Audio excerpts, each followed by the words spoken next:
Follow Me Writing Template. Follow Me merupakan satu inovasi tapak penulisan yang bertujuan untuk meningkatkan kemarahan murid dalam proses menulis karangan yang berbentuk email dan ayat ringkas. Tapak penulisan Follow Me direka khas untuk membantu murid-murid menulis karangan dengan berpandukan kepada peraturan menulis dan corak penulisan yang disediakan. Hasil inovasi ini telah menunjukkan peningkatan yang positif dalam tahap penguasaan terhadap kemampuan menulis ayat pendek, iaitu simple sentence, bagi semua peserta kajian ini. Inovasi yang dihasilkan bernama Follow Me, akronim Follow Me merupakan perkataan yang direka cipta daripada kata kunci follow, iaitu mengikut, dan me adalah corak penulisan saya. Terdapat 3 objektif inovasi yang dihasilkan. Yang pertama, membantu meningkatkan keupayaan murid menulis ayat tunggal yang ringkas dengan menggunakan tapak penulisan Follow Me. Yang kedua, membantu meningkatkan keupayaan murid menulis karangan ringkas membantukan kepada peraturan dan susunan ayat yang dikenal pasti melalui tapak penulisan Follow Me. Manakala, yang ketiga adalah untuk menambah baik amalan pengajaran guru dalam mengajar murid tahun 3 dalam proses menulis ayat tunggal yang ringkas melalui pengaplikasian tapak penulisan Follow Me. Inovasi Follow Me ini menyediakan 2 tapak penulisan, iaitu penulisan karangan yang berbentuk email dan karangan yang berbentuk cerita ringkas. Kedua-dua tapak penulisan telah disediakan dalam bentuk poster yang jelas dan setiap kata kunci dalam tapak penulisan telah diwarnakan mengikut tahap kepentingan serta penekanan susunan ayat. Mari kita menerokai tapak penulisan yang pertama, iaitu karangan yang berbentuk email. Guru telah menyediakan satu salinan corak penulisan email dalam saiz A4 untuk setiap orang murid dan satu salinan bersaiz A3 untuk dilekatkan di dalam kelas. Tanpa buang masa, mari kita menerokai tapak penulisan yang pertama.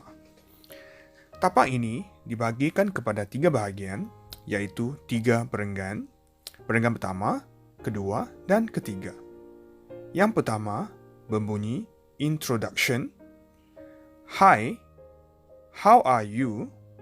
I'm good here.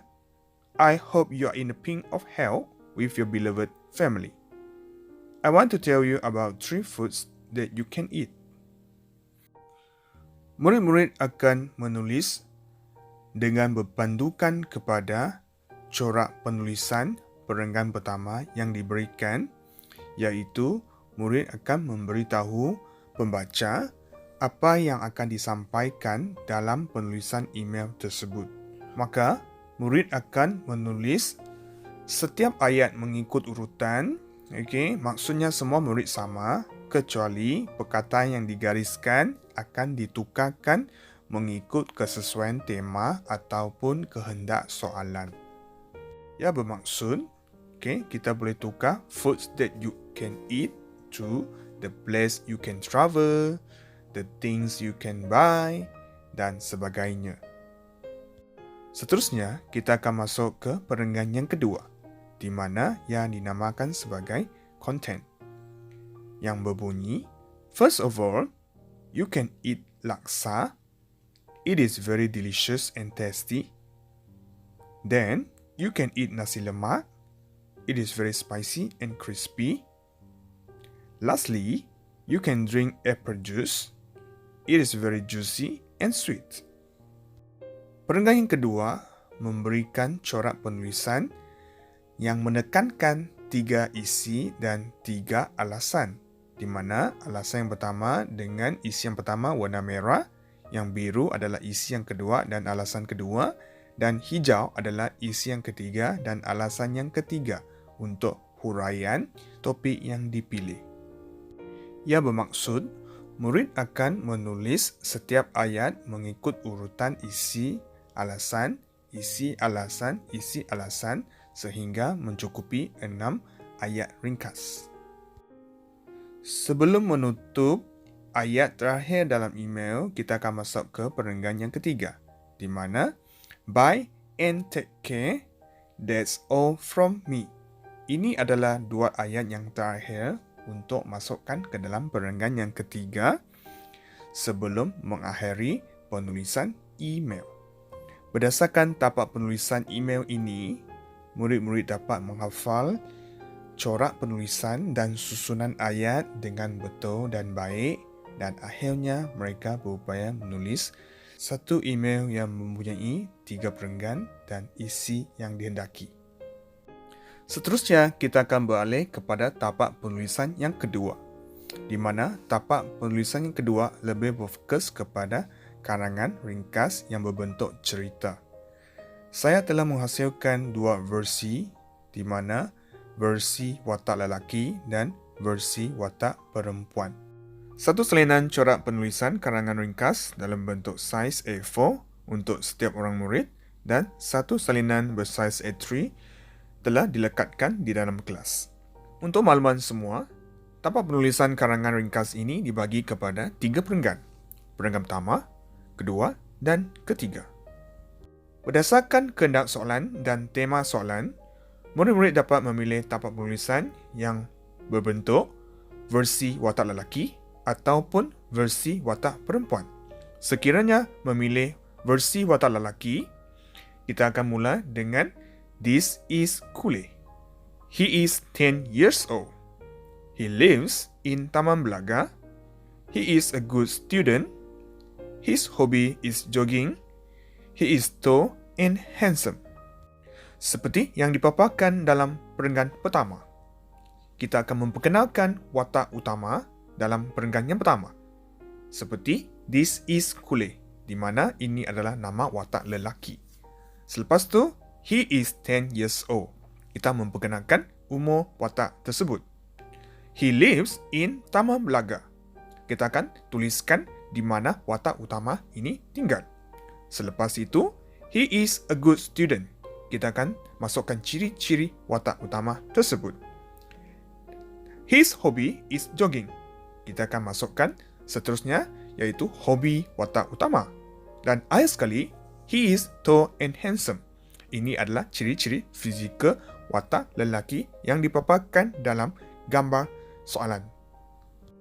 Pada masa yang sama, tapak penulisan juga disediakan dalam versi watak perempuan, di mana This is Eona. Ini merupakan nama untuk seorang watak perempuan dan diteruskan dengan corak penulisan yang sama, digantikan he dengan she untuk watak perempuan. Semua ayat akan dimulakan dengan she dan ciri-ciri fizikal akan digantikan dengan ciri watak perempuan. Seterusnya, mari kita beralih kepada perenggan yang kedua dan ketiga. Perenggan kedua adalah isi yang penting berkaitan dengan karangan tersebut. Content. Last week, Kule went to the park. He was as happy as a king. There was a tree. The tree was very tall. Kule was under the tree. And continue.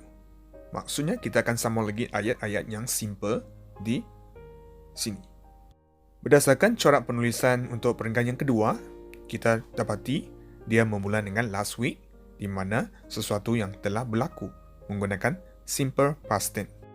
Pada permulaannya, kita akan ceritakan watak utama pergi ke sesuatu lokasi berdasarkan gambar raja yang dilihat dalam soalan. Contohnya, Kule went to the park. Dan tempat lokasi ini dapat ditukar mengikut kehendak soalan dan tema soalan. Selepas tu, kita akan sambung dengan ayat He was as happy as a king. Yang bermakna, setiap murid akan menulis ayat yang sama dalam corak penulisan mereka untuk menunjukkan watak utama sangat gembira apabila tiba di lokasi tersebut. Selepas tu, kita akan sambung dengan ayat di mana dan ada apa di lokasi tersebut. For example, there was a tree. The tree was very tall.